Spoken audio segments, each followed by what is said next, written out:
So what's your number? I mean, seriously, what's the repair bill that will make you say, I'm done? Is it 2,000? 5? 10,000? How about 25,000? Well, eventually, every Porsche owner faces a moment in Porsche ownership where ownership becomes really uncomfortable. You see, here's the thing. You search years for the right Porsche. You get it. You maintain it well. You take perfectly good care of it. You create miles and you create memories. And then one day the repair estimate arrives. And the number on that paper, well, it forces you to ask one question. Am I maintaining my Porsche or sponsoring a developing nation?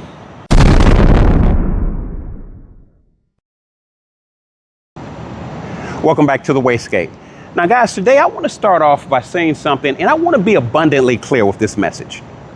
Regardless of how well you maintain your Porsche, doesn't matter. I mean, you can follow the manufacturer's recommended service intervals. You can use the best products. You could hardly drive your Porsche. But here's the undeniable truth. Eventually, your Porsche is going to cost you money. Big money, long money, tall money. And on those rare special occasions, Porsche-sized money. And I know what some of you Porsche owners are thinking. Follow the maintenance schedules and the service guidelines and you'll be fine. And you're right to a certain extent because maintenance is important. Maintenance reduces risk. It catches small things early. It delays failures.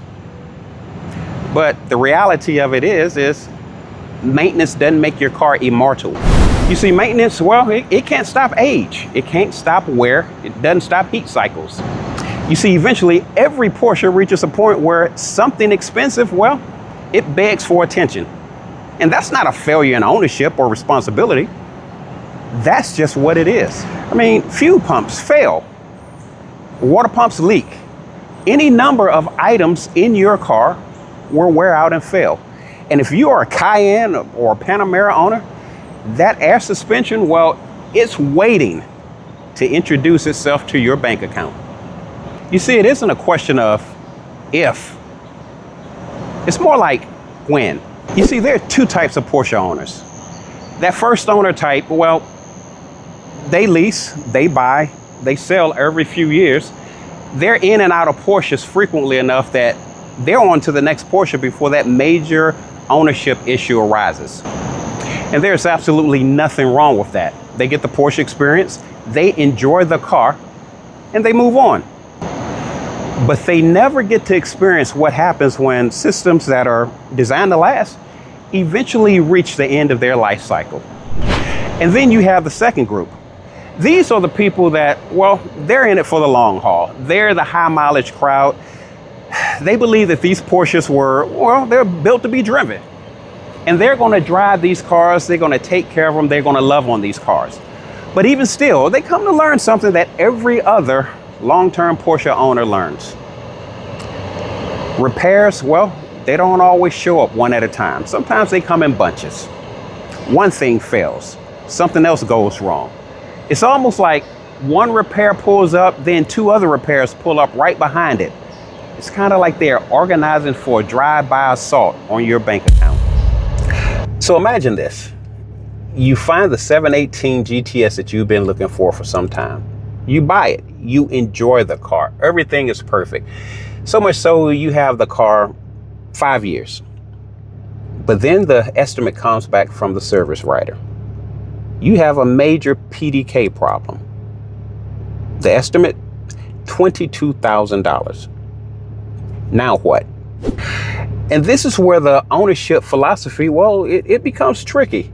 And it's not because you don't love the car, and it's not because the car all of a sudden just turned bad, but it's because the numbers are so large, it makes you ask the question, do I repair the car or do I sell the car and start over with something else?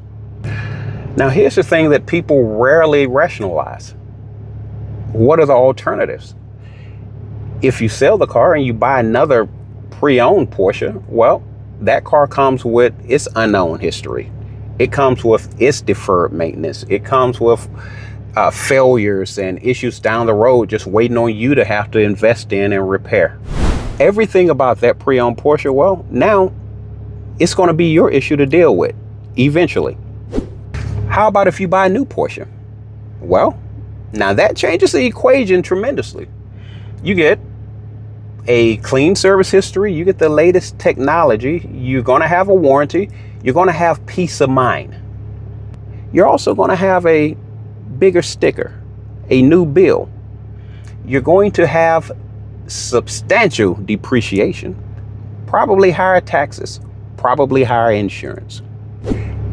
And the other thing is, people fail to realize that the first couple of years of ownership with a new car is when you're going to absorb the greatest financial loss. So the question becomes, is a $22,000 repair really that expensive? Or is it just the cost of continuing ownership? Because spending $22,000 to repair a Porsche that you love, yeah, well, that stings.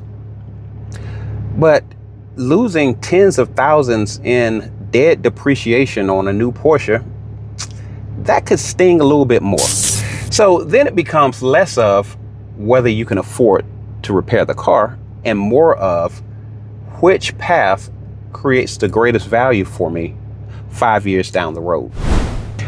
And guys, I'll be honest, the repair trap issue, here's where Porsche ownership gets really sticky because you love your cars. You're emotionally invested. But what happens after you get a $22,000 estimate is the emotional damage. Because the first thing you want to ask yourself is, can I really spend this kind of money repairing this car? And that's a fair question. It's an intelligent question. But here's the thing. What if you don't? Because, well, walking away, that doesn't eliminate the cost of ownership. It just changes its form. You're trading repair costs for depreciation costs. You trade a known Porsche for an unknown one. You trade a car whose history you've known and been a part of for one that you, quite frankly, have to investigate and in some cases be weary of. And somewhere along the way, something even more damaging happens. You stop enjoying the car. You stop enjoying the drives. You start listening for noises and squeaks and rattles. You start anticipating what's going to go wrong next. And guys, I'll tell you this, the biggest repair cost, it's not mechanical. It's the cost of repairing your confidence after sinking a lot of money into a Porsche. You see, before the repair or the estimate, the check engine light meant, I need to look into that. I need to see what's going on with this, get this investigated. But after the repair, the check engine light means, shit, I'm dead. What's wrong now? How much is this going to cost? So this brings me to a concept that I like to call the point of no resale. Now, that doesn't mean that your car has no value. It's actually quite the opposite of it. You see, your car has a lot of value, just the market doesn't see the same value that you see in it. You see, the market sees age, it sees wear, it sees imperfections, it sees a number on a listing website. But you don't see it that way at all. You see it as the Porsche that you searched for, that you longed for, that when you got, you enjoyed, you invested in. You see the cooling system that's been rebuilt. You see the suspension that's been updated. You see the updates to the engine. You see the mods that you put in this car.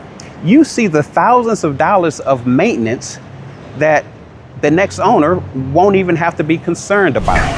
And quite frankly, that's where the math, it really starts to sting. Because if you sell this car, well, you're also giving away the benefit of everything that you put into the car.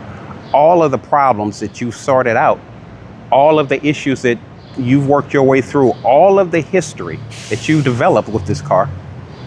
you're handing this to the next owner, and they're going to get a well-maintained car that's already been sorted out. In essence, they get an amazing car, a car that you help bring back to perfect conditions and operational standards.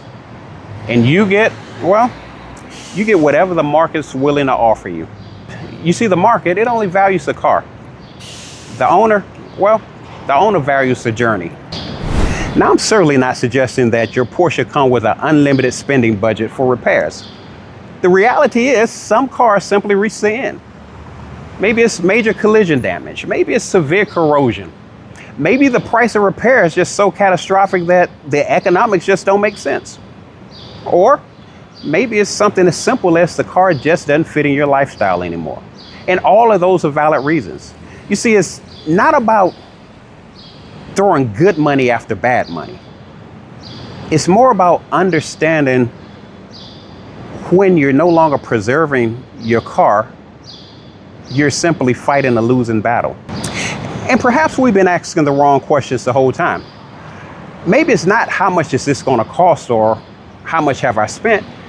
Maybe the true question is, how much would it cost me to replace everything that I already know? Because after a certain amount of repairs and a certain amount of years, it's no longer a used Porsche. It's your Porsche. It's your car. It's your story. It's your history. It's your passion. You know what's been rebuilt. You know what's been replaced. You know what you can trust. And knowledge has value. Unfortunately, it may not be value that someone's willing to write a check for. So now I want to hear from you. I'm wondering, have you ever hit the point of no resale? And if so, what was the repair that let you know that you were committed to this car for the long haul? Or on the other hand, what was the number that made you stop, press eject, and move on to the next Porsche or next other car? Hit me up in the comments, and I read all comments, so I can't wait to see what you have to say.